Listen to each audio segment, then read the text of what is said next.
Mula episode 1 hanggang episode 8 ng The Witcher Season 2 ang mapapanood yung Tagalog recap sa video na ito mga Juan. Kung napanood nyo na ang episodes 1 to 4 ay maaari kayong magsimulang manood sa gitna ng video.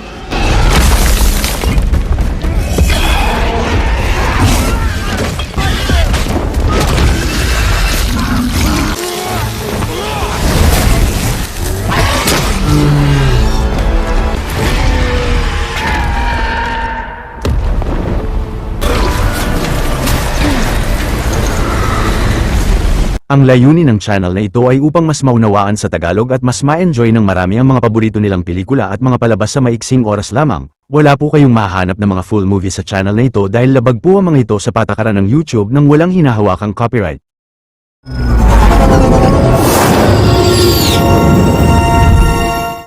Maya-maya ay napabagsak ng hukbo ni King Foltest ang natitirang mga sundalo ng Nilfgaard na sumugod sa Sodden Hill. Kalaunan kasama si Ciri ay nagtungo si Geralt sa Sodden Hill upang hanapin si Yennefer at nalaman nila kay Tissaia na biglang nawala ang babae. Nasabi ni Ciri na nakita niya si Yennefer at ang lugar na iyon sa panaginip niya pero tumanggi si Geralt na sabihin kung sino ang babae dahil wala na siya. Sa sunod na araw ay nagising si Yennefer na bihag na nina Fringilla kasama ang natitira nilang mga sundalo. Samantala makikitang nabihag pala ni Tissaia si Cahir sa Aretuza ngunit nagmatigas itong magbigay ng impormasyon sa kanila at naniniwala siyang lilinisin sila ng White Flame balang araw. Pero labis na sinaktan ni Tissaia si Cahir gamit ang Chaos Magic niya. Sa sunod na eksena sina Cirilla at Geralt ay naisipang magpahinga sa kalapit na bayan ngunit napansin ng Witcher na abandonado ito.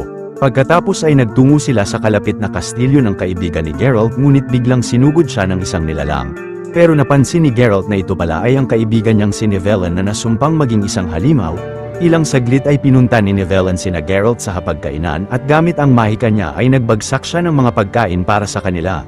Natanong naman ni Geralt ang tungkol sa sumpa ni Nivellen, kaya't kinuwento niya nung napabilang siya sa isang masamang grupo ay winasak niya ang templo ng Lion-Headed Spider. Subalit biglang sinumpa siya ng isang priestess habang bumabanggit ito ng mga katagang pagmamahal at dugo. Kalaunan ay sinubukang tapusin ni Nivellen ng maraming beses ang buhay niya ngunit nabubuhay uli siya. Nabunyag naman sa kanila ni Nivellen na nakita niya ang Wild Hunt nakaraang linggo lang at naniniwala siyang malapit na itong mangyari. Hindi naniwala si Geralt sa kaibigan pero nang nakarinig sila ng ingay sa mga kisame ay nasabi ni Nivellen na yun ang alaga niyang pusa na si Verena. Maliit na pabor lang mga Juan, kung mahilig kayo sa mga ganitong Tagalog recap ay huwag niyong kalimutan na mag-subscribe sa channel natin dahil marami pa tayong upload na mga exciting na recap katulad nito. Maya-maya ay nakakita sa labas si Geralt ng mga bakas ng paa at nang sinundan niya ito sa abandonadong bayan ay napansin niya ang ilang labi ng mga tao sa paligid. Ngunit napansin ni Geralt na nawala ang mga bakas at na-realize niyang lumilipad ang halimaw na umatake roon. Habang natutulog si Nivellen ay nagmadaling sinabi ni Geralt kay Cirilla na may isang brukse sa kastilyo at sinabihan niya ang dalagita na tumakas na roon. Maya-maya ay kinain ni Verena ang mga laman ni Nivellen habang natutulog siya at nang sumugod si Geralt ay malakas na napatalsik ng halimaw ang Witcher. Biglang nawala ang brukse sa silid pero sinaksak ni Geralt sa loob ng kisame ang nilalang at pagbagsak ni Verena ay pinatalsik niya ito palabas ng kastilyo. Nang inatake uli ang Witcher ng Sonic Scream ng Bruxa ay magaling na napatalsik ito ng bida gamit ang mahika niya. Bigla namang nagpalit ng anyo ang Bruxa at habang lumilipad ay inatake nito si Geralt pero mabilis na nahiwa niya ang katawan ng halimaw at bumagsak ito. Agad na ginawang hostage ni Verena si Cirilla pero biglang sinaksak siya ni Nivellen sa likod at nang aatakihin siya ng nilalang ay mabilis na pinugutan ito ng ulo ni Geralt.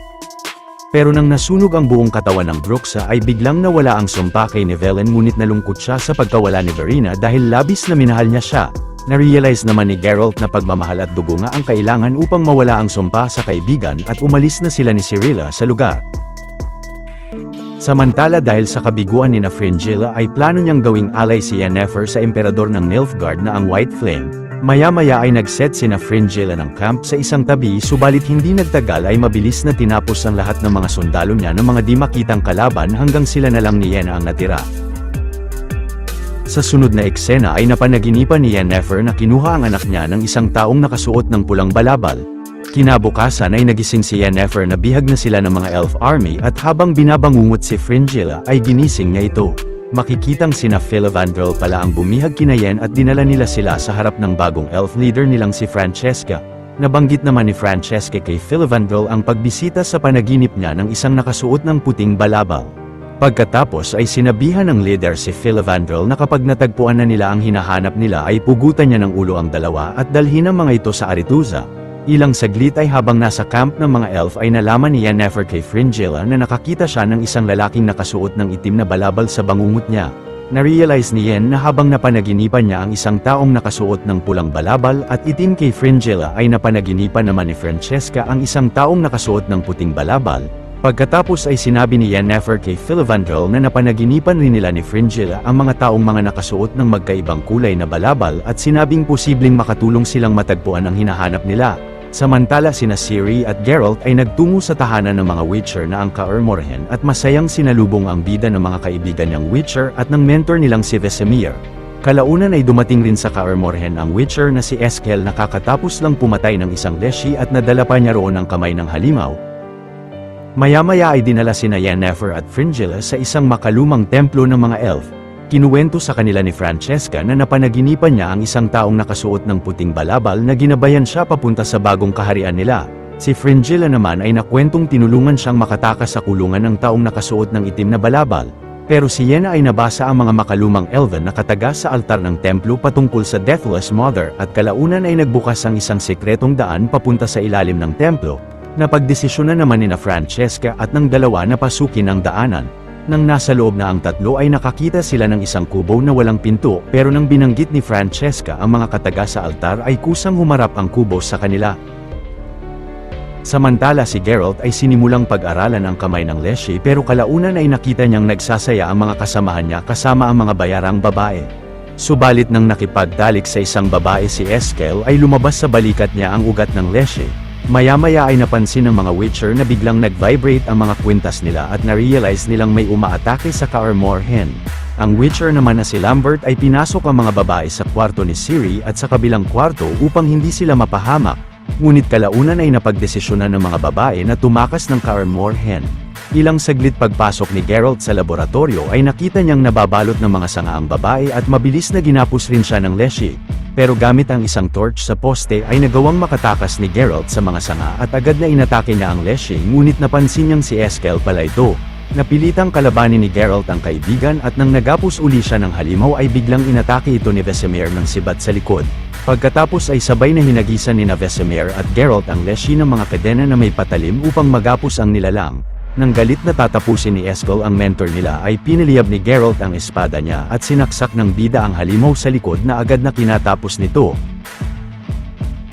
Sa sunod na eksena si Yenna ay nagising na nasa loob na ng kubo at nakaharap ng tatlo ang mga taong nakita nila sa mga panaginip nila.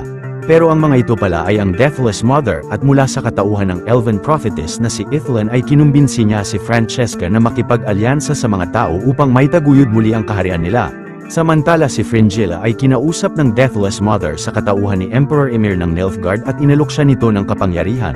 Pero mula sa katauhan ng isang dalagita ay napagdesisyonan ng Deathless Mother na panatilihin pa ng mas matagal sa kubo si Yennefer dahil sa pagkawala ng Chaos Magic niya mula nang ginamit ng Sorceress ang malakas na Fire Magic sa Sodden Hill. Ilang saglit ay nagising si Yenna na nakabalik na sa kagubatan at sinabi sa kanya ni Fringilla na pinapalaya na siya nito. Ngayon kasama ang mga elf ay tutungo sila ng Cintra dahil napagdesisyonan ni Francesca na makipag-alyansa sa kanila. Subalit maya-maya ay habang umuulan ay napansin ni Yennefer na hindi siya makapagpalabas ng portal upang makaalis ng lugar. Sa kasalukuyang iyon ay sinimula ni Geralt na pagsanayin si Cirilla upang maprotektahan niya ang sarili sa kapahamakan. Makalipas ang ilang mga araw ay nagpursigi si Ciri sa pag-eensayo niya upang maging isang Witcher. Samantala si Yenna ay nakabalik na ng Aretuza na labis na kinagulat ni Tissaia ngunit pinakiusapan siya ng Rectores na maglaylo muna sa Brotherhood dahil sa pinaplano nila ni Vilgefortz sa organisasyon. Sa sunod na eksena ay nakarating na sina Francesca sa Cintra at kasama ang mga Nilfgaardian ay ginawa itong bagong tahanan ng mga elf. Kinabukasan habang nagsasanay si Ciri ay hinamon siya nina Lambert at Cohen na magsanay sa Witcher training course nila. Agad na sinubukan nga ni Cirilla ang course subalit hindi niya magawang makalampas sa pendulum obstacle roon. Patuloy na tumawid si Ciri sa pendulum ng ilang beses hanggang sa makatawid siya rito at dumating sa lugar si Geralt. Hindi naman sumuko si Cirilla na tapusin ang buong Witcher training course, subalit nang nasa dulo na ang dalagita ay bigla siyang nahulog pero pinuri pa rin ni Geralt ang pagpursigi niya. Samantala si Yennefer ay nakasalubong sa daan si Stregobor at mabilis na ginapos siya nito sa isang upuan. Dahil naman walang tiwala ang sorcerer kay Yenna ay pinasok niya ang isip ng babae pero hindi nagtagal ay agad na pinatalsik siya ni Tisea. Maya-maya ay inis na sinabi ni Stregobor sa Brotherhood na nakita niya sa isip ni Yenna na naging bihag pala siya ng Nilfgaard at ng mga elf ngunit nakabalik siya ng Aretuza nang hindi napapahamak. Ilang saglit ay sinabi ni Tisea kay Yenna na upang mapatunayang hindi siya isang espiya ay nais ng Brotherhood na patayin niya si Cahir. Pero tumanggi si Yennefer dahil lalabas na mamamatay tao naman siya at gagamitin yun ni Stregobor laban sa kanya. Sa kasalukuyang yun ay nakita ni Geralt sa pader ang sash ni Cirilla na tila kinuha ng Leshy. Pagkatapos ay nalaman ni Geralt kay Ciri na nagkaroon siya ng pangitain na puwersahan siyang hinihila papunta sa kagubatan. Agad na pumunta ang dalawa sa kakahuyan at nakita nila roon ang Leshy na umatake kay Eskel ngunit nakita nilang tinapos ito ng isang kakaibang halimaw.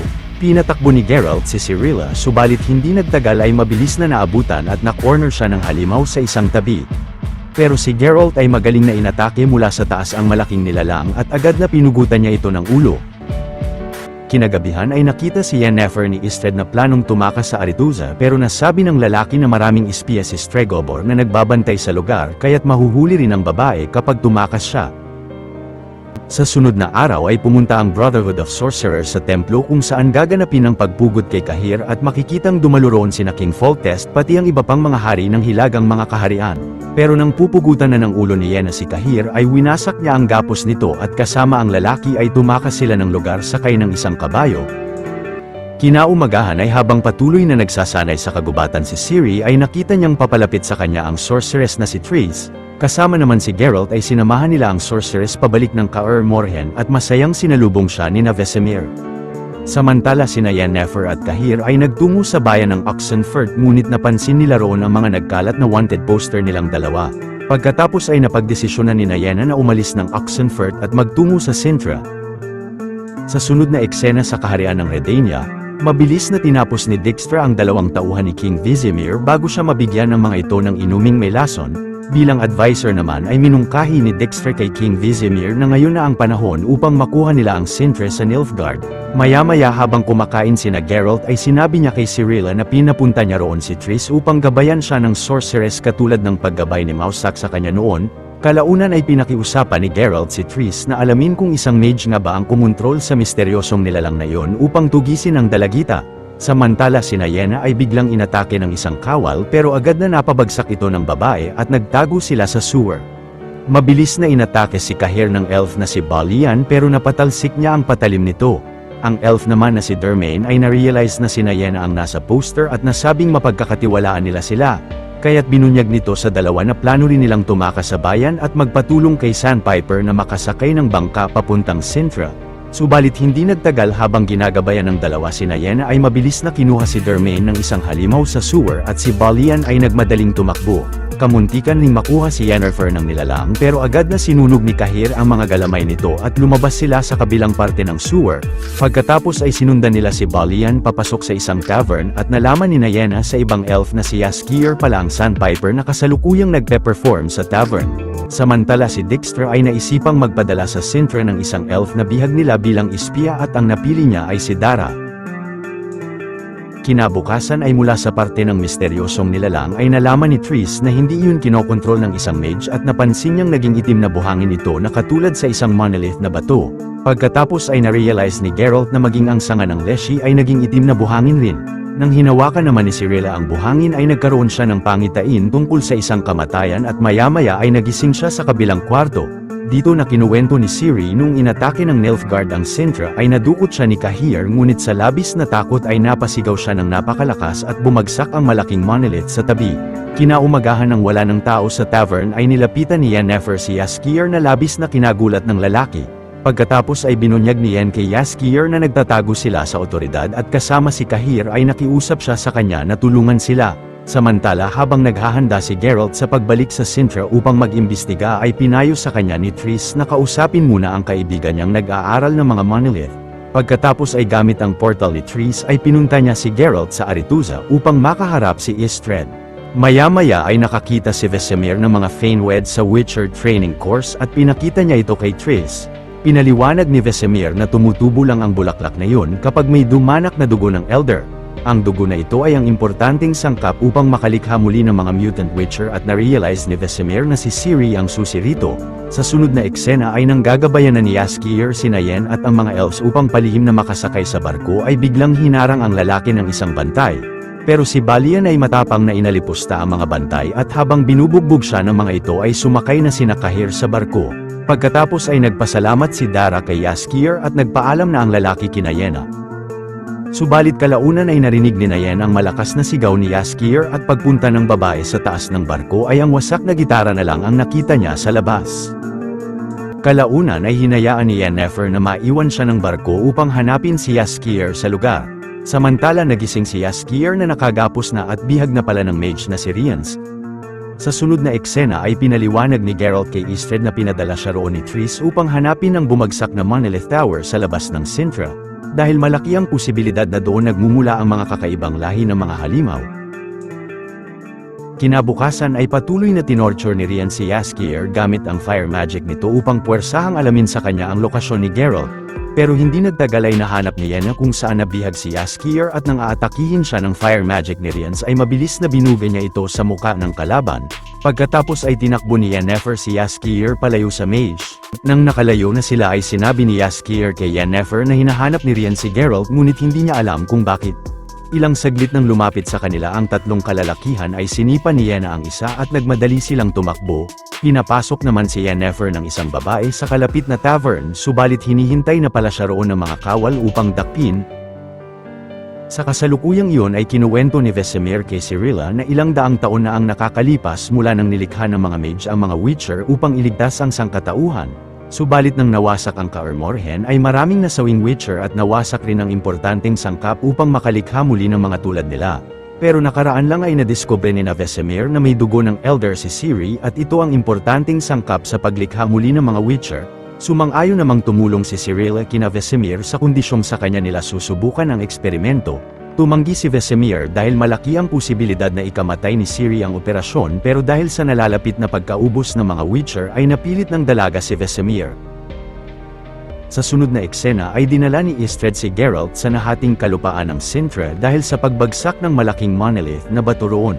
Kalaunan ay bumaba ang dalawa sa ilalim ng nahating lupa at napansin ni Geralt na walang kahit anong nilalang sa paligid. Inamin naman ni Istred kay Geralt na nagtungo siya sa Sintra dahil posibleng makita niya muli roon si Yennefer sapagkat mahal niya pa rin ang babae pero labis na kinagulat ng Witcher na malamang buhay pa si Yenna. Hindi nagtagal ay kumuha si Triss ng dugo ni Cirilla at gamit ang mahika ng sorceress ay nagtagumpay silang makalikha ng Witcher mutagen na kinamangha ni Vesemir. Ilang saglit ay inamin ni Ciri kay Triss na nais niyang maging Witcher upang malaman ang katotohanan sa kapangyarihan niya. Pero nasabi ni Triss kay Cirilla na magagawa niyang malaman ang pinagmulan ng kapangyarihan ng dalaga sa pagpasok sa pinakamalalim na pag-iisip niya gamit ang Doldorza magic ng sorceress. Kalaunan nang napasok ni Triss ang isip ni Cirilla ay naglakad ang dalawa hanggang sa makarating sila sa isang disyerto. Nakita roon ni Triss ang elf na mandirigmang si Lara Dorren na kasama ang anak nito habang sugatan. Ngunit nang pinagaling ni Triss ang sugat ni Lara ay galit na sinakal siya nito at sinabing si Ciri ang tatapos sa buong mundo at ipapanganak ito muli gamit ang elder blood niya. Ilang saglit nang papalapit ang Wild Hunt sa kanila ay sinigaw ni Cirilla ang pangalan ni Geralt at narinig niya ito mula sa kinaroroonan nila. Pagkatapos ay biglang nagliparan sa bangin ang maraming piraso ng monolith at nakita ni Geralt ang isang Chernobog na lumipad palayo ng lugar. Samantala nang nagkamalay na sina Ciri ay labis na natakot si Triss sa kanya. Mas naging buo naman ang loob ni Cirilla na ipa-inject kay Vesemir ang Witcher mutagen sa kanya pero agad na nakabalik si Geralt at inis na pinigilan niya sila. Kinumbinsi ni Geralt si Ciri na walang mabuting benepisyo sa dalaga ang pagiging Witcher at mabigat ang kalooban na sumunod ito sa kanya. Kinabukasan ay nakarating na sina Dara sa Sintra at si Kahir ay sinalubong ni Fringilla sa daan. Samantala habang nakagapos sa isang upuan ay narinig ni Yennefer ang boses ng Deathless Mother. Pero bago kunin si Yenna ng mga kawal ay binigkas niya ang incantation ng Deathless Mother at biglang nawala ang babae na nakita ni Jaskier mula sa labas ngunit nadakip siya ng mga kawal. Bumalik naman si Yennefer sa cabin ng Deathless Mother at nagpalit ito ng anyo sa itsura ni Cirilla. Sinabi ng Deathless Mother kay Yenna na kapag nadala niya si Ciri sa isang basag na pinto na nasa labas ng Sintra ay babalik na ang kapangyarihan niya. Samantala agad na nilisan ni Geralt ang Kaer Morhen upang tugisin ang Chernobog na lumitaw mula sa Monolith. Hindi nagtagal ay nagpakita ang Chernobog kay Geralt at matapang na kinalaban niya ito gamit ang mahika niya. Ngunit mula sa kabayo ay mabilis na inatake ng Chernobog si Ciri na kinabagsak ng dalaga at paglayo ng halimaw ay napansin ng Witcher na binawian na ng buhay si Roach. Samantala si Rience ay nagawang makapasok sa Kaer Morhen at inatake ng kalaban sina Triss at Vesemir ng fire magic niya ng ilang beses bago mabilis na umalis mula sa nilikha nitong portal. Kalaunan ay pinaakyat ni Geralt si Cirilla sa isang malaking bato at nang susugod sa kanya ang Chernobog ay mabilis na sinaksak ng bida sa katawan ang nilalang na agad na kinabagsak nito. Maya-maya ay nagtungo sina Geralt sa Melitelis Temple at pagpasok sa loob ay hinarap sila ng priestess na si Neneke. Pagkatapos ay pinakiusapan ni Geralt si Neneke na gabayan si Ciri na makontrol ang chaos magic ng dalaga. Matapos makausap ng priestess si Cirilla ay inatasan niya ang estudyante nilang si Yare na tulungan siya. Sa kasalukuyang yun ay nakuha pala ni Rience ang vial na naglalaman ng dugo ni Ciri at plano niyang ibigay ito sa sorceress na si Lydia kung ipapakilala ng babae ang employer nito sa kanya. Samantala nang nakabalik na si Cahir sa posisyon niya ay sinabihan ng lalaki si Fringilla na ipagpapatuloy nila ang paghahanap kay Cirilla na narinig ni Dara sa di kalayuan. Sa sunod na eksena ay nagtungo si Istred sa library ng matatandang mga detective na sina Codringer at Fen. Tinanong ni Istred sa dalawa kung anong koneksyon sa Nilfgaard ni Geralt, ang misteryosong dalaga at ang Monolith. Agad na nasabi ni Codringer na si Princess Cirilla ng Sintra ang tinutukoy ni Istred na kinagulat niya. Dagdag pa ng mage na nalaman niyang may kakaibang lahing nasa record ng Sintra. Pero sa pagsasaliksik ni Fen ay nalaman nilang ito ang mandirigmang si Lara Dorren na nilikha ng mga elf upang tapusin ang sangkatauhan dahil sa mga pagwasak at pagpatay sa kanila ng mga tao. Dahil dito ay narealize nilang may lahi palang elf si Queen Calanta. Maya-maya ay nagtungo si Yennefer sa Melitelis Temple at nahanap niya roon si Cirilla na kasalukuyang tinuturuan ni Yare. Pagkatapos ay pinasok ni Yenna ang silid kung nasaan si Geralt na labis na kinagulat ng Witcher pero nang biglang pumasok rin roon si Ciri ay doon sila nagkakilala ng dalaga. Sa kasalukuyang yun ay maagang ipinanganak ni Francesca ang purong elf na anak nila ni Filavandrel. Ilang saglit ay sinabi ni Cahir kay Fringilla na sumulat sa kanya si Emperor Emir o ang White Flame at pupunta ito sa Sintra sa lalong madaling panahon. Sa sunod na eksena ay kinuwento ni Yennefer kay Geralt na nakaraan lang ay niligtas niya si Jaskier mula sa mage na dumukot sa kanya at nalaman niya sa lalaki na inaalam rito ng mage ang lokasyon ni Geralt, pero ang Witcher ay agad na narealize na si Ciri ang pakay ng mage. Ilang saglit ay nakita ni Cirilla si Yare na sugatan sa sahig at biglang hinarap siya ni Rience kasama ang Michelet Brothers. Kinulong ni Rience si Ciri ng fire magic ng kalaban pero agad na inatake ni Geralt ang mage ng mahika niya. Buong galing na kinalaban naman ng Witcher ang Michelet Brothers habang sina Yennefer at Cirilla ay nagtago sa isang silid. Subalit sa patuloy na pakikipagbakbakan ni Geralt sa Michelet Brothers ay sinimulang sunugin ni Rience ang pinto ng silid kung saan nagtatago sina Yenna. Pero tinuruan ni Yennefer si Ciri na lumikha ng portal gamit ang chaos magic niya at mula rito ay tumakas ang dalawa sa templo. Si Geralt naman ay nagtagumpay na matapos ang mga kalaban ngunit mabilis na tumakas si Rience mula sa portal nito. Maya-maya ay ni-report ni Dara sa kwago ni Dijkstra na plano pa ring hanapin ng Nilfgaard si Princess Cirilla. Sa kasalukuyang yun ay matapos makarecover ni Vesemir ay sinabi sa kanya ni Triss na nawawala ang vial at plano niyang hanapin ang mage na kumuha nito. Pagkatapos ay bumalik si Triss sa Aretuza upang ibunyag kay Tisea na gamit ang Elder Blood ni Cirilla ay mababago nila ang mundo. Ngunit kapag napunta sa masamang kamay ang dugo ay ikatatapos ito ng sanlibutan. Ilang saglit ay napansin ni Ciri na napunta sila sa bahay ni Zola subalit nakita nilang walang awang sinunog ni Rience ang buong pamilya. Narealize naman ni Cirilla na posibleng sina Rience ay mga tauhan ng Nilfgaard at nadakip nila si Geralt, pero nagsinungaling si Yennefer na posibleng kinulong si Geralt ng mga tauhan ng Nilfgaard sa Sintra dahil doon ang pinakamalapit na outpost nila. Pagkatapos ay kinumbinsi ni Yenna si Ciri na magtungo sa Sintra upang iligtas si Geralt, samantala habang nakakulong si Jaskier sa isang selda ay magaling na inatake at napatumba ni Geralt ang isang bantay upang mapatakas ang kaibigan. Labis na kinagulat ni Jaskier na makita muli si Geralt at sinabi ng Witcher na kailangan nito ang tulong niya. Maya-maya nang napadaan sila sa isang lawa ay nilinis roon ni Jaskier ang sarili habang sinasabi kay Geralt na nagtatago si Yennefer mula sa otoridad matapos mawala ang kapangyarihan nito. Pero biglang nawala si Yenna nang kukunin na siya ng mga kawal nang binigkas niya ang incantation tungkol sa isang cabin. Agad na na-realize naman ni Geralt na planong dalhin ni Yenna si Ciri sa Deathless Mother upang mabalik ang kapangyarihan ng babae. Ilang saglit ay nakita ni na Geralt sa kagubatan ang grupo ng mga dwarf ni Yorkten. Samantala dahil sa kabiguan ni Rience ay napagdesisyonan niyang ibigay kay Lydia ang vial na naglalaman ng dugo ni Ciri. Ngunit nang nagsagawa si Lydia ng ritual sa dugo ay nagtamo siya ng matinding pinsala sa muka. Sa sunod na eksena habang naglalakbay sina Yennefer ay napansin ng dalawa na nawasak ang tulay papunta sa direksyon ng Sintra. Naisipan ni Yenna na turuan uli si Cirilla na gamitin ang chaos magic niya upang maayos muli ang tulay, ngunit labis na nahirapan ang dalaga at hindi niya ito magawa. Sa sobrang inis ay malakas na napasigaw si Ciri pero napansin nilang biglang napunta sila sa kabilang parte ng wasak na tulay.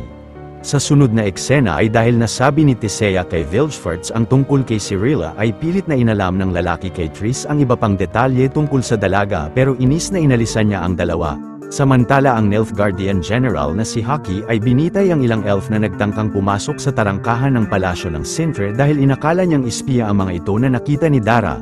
Pagkatapos ay napagdesisyonan ni Dara na sabihin sa kwago ni Dijkstra na ititigil na niya ang pag-espiya sa Sintra.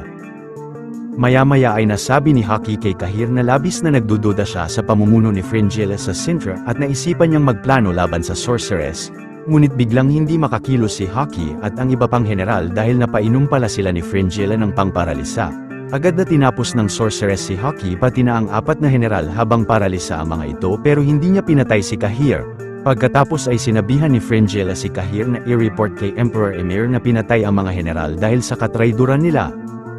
Hindi nagtagal ay nakarating sina Cirilla at Yennefer sa labas ng Sintra pero mabigat ang kalooban na inamin ni Yenna na wala sa lugar si Geralt at humingi siya ng patawad sa dalaga sa pagtraidor niya sa kanya. Labis na kinagalit ni Ciri ang nalaman na kinahati ng kalupaan at mabilis na umabot ang crack sa palasyo ng Sintra. Nagmadali namang pinuntahan ng mga Nilfgaardian soldiers sina Yennefer sakay ng mga kabayo at puwersahang dinakip ng mga ito ang dalawa. Pero biglang dumating sina Geralt sa lugar na kasama sina Yarpen at magaling na nakipagsagupaan sila sa mga sundalo ng Nilfgaard hanggang sa mapabagsak nila ang lahat ng mga kalaban sa paligid. Pagkatapos ay sinabihan ng Witcher sina Jaskier na dalhin si Cirilla pabalik ng Kaer Morhen. Kalaunan ay inis na ipinabigkas ni Geralt kay Yennefer ang incantation ng Deathless Mother. Samantala napansin ni na Francesca at Filavandrel na walang awang tinapos ang anak nila habang natutulog ito. Dahil sa nangyari ay mas lumakas ang Deathless Mother at bago makapunta sina Geralt sa cabin ay nagawang makatakas ng nilalang roon. Sa kasalukuyang yon ay habang papunta sina Ciri sa Kaer Morhen ay mabilis na sumanib ang Deathless Mother sa katawan ng dalaga. Maya-maya pagdating sa Kaer Morhen ay tinapos ng Deathless Mother ang dalawang natutulog na Witcher habang nasa katawan ni Cirilla. Hindi nagtagal kasama si Yenna ay nakarating sina Geralt sa Kaer Morhen at bago tapusin ng Deathless Mother si Vesemir ay lumapit rito sina Geralt, pero agad na napansin ni Geralt na sumanib ang Deathless Mother kay Ciri at biglang inatake siya nito bago tumakbo palayo. Samantala inamin ni Dara kina Filavandrel na inatasan siya ni Dijkstra na mag-espiya sa Sintra dahil plano nilang sakupin ang kaharian na yun. Dagdag pa ni Dara na marahil ay ipinapatay ng Redania ang anak nila dahil sa pakikipag-alyansa nila sa Nilfgaard. Si Francesca naman ay napagdesisyonang susugod sila ng Redania. Maya-maya pagdating ng hukbo ni Francesca sa Redania ay naglagay siya ng mga marka sa katawan ng mga sanggol ng mga mamamayan upang tapusin ang mga ito. Sa kasalukuyang yun kasama ang mga natitirang Witcher ng Kaer Morhen ay nakita ni na Geralt si Ciri sa cafeteria, ngunit sumigaw ang Deathless Mother ng napakalakas upang lumitaw sa puno ang isang malaking monolith na bato. Pagkatapos ay sumigaw uli ang nilalang upang wasakin ang bato at nagpalabas siya rito ng dalawang basilisk monster. Kinalaban ng mga Witcher ang mga higanteng nilalang ng Deathless Mother ngunit sa gitna ng pakikipagsagupaan ng grupo ay nagawang matapos ng mga basilisk ang ilan sa kanila. Kinagalit ni Vesemir ang sinapit ng mga kasamahan nila at inatake niya si Cirilla pero magaling na pinigilan siya ni Geralt ng ilang beses, subalit mula sa portal ay biglang nagpalabas pa ang Deathless Mother ng mas malaking basilisk at inatake nito sina Geralt. Kahit naman labis na nahirapan ng bidang makipagsagupaan sa malaking halimaw ay binuhos niya ang buong lakas na kalabanin ng nilalang at hindi nagtagal ay nagawa niyang mahiwa ang ulo nito at malakas na maitulak mula sa Kaer Morhen. Maging ang iba pang Witcher ay sa wakas ay natapos na rin ang dalawang halimaw ng Deathless Mother.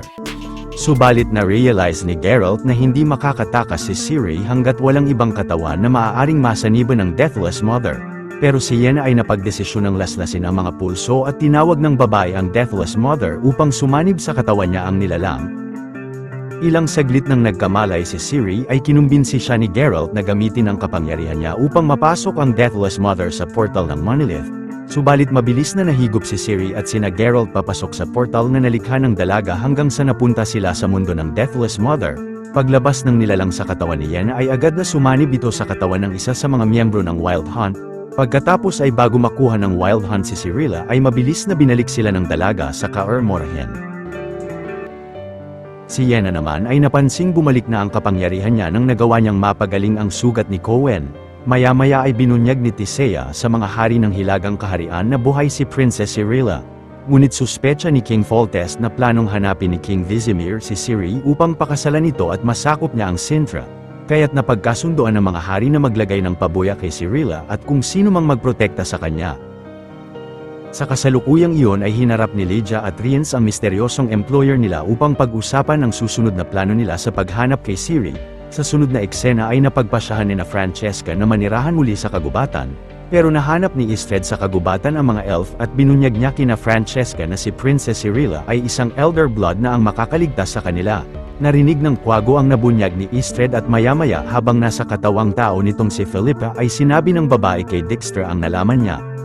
Sa kasalukuyang iyon ay nasabi ni Geralt kay Ciri na labis na nagtataka siya kung paano nalaman ng Nilfgaard ang tungkol sa kanya bago palang atakihin ng mga ito ang Sintra.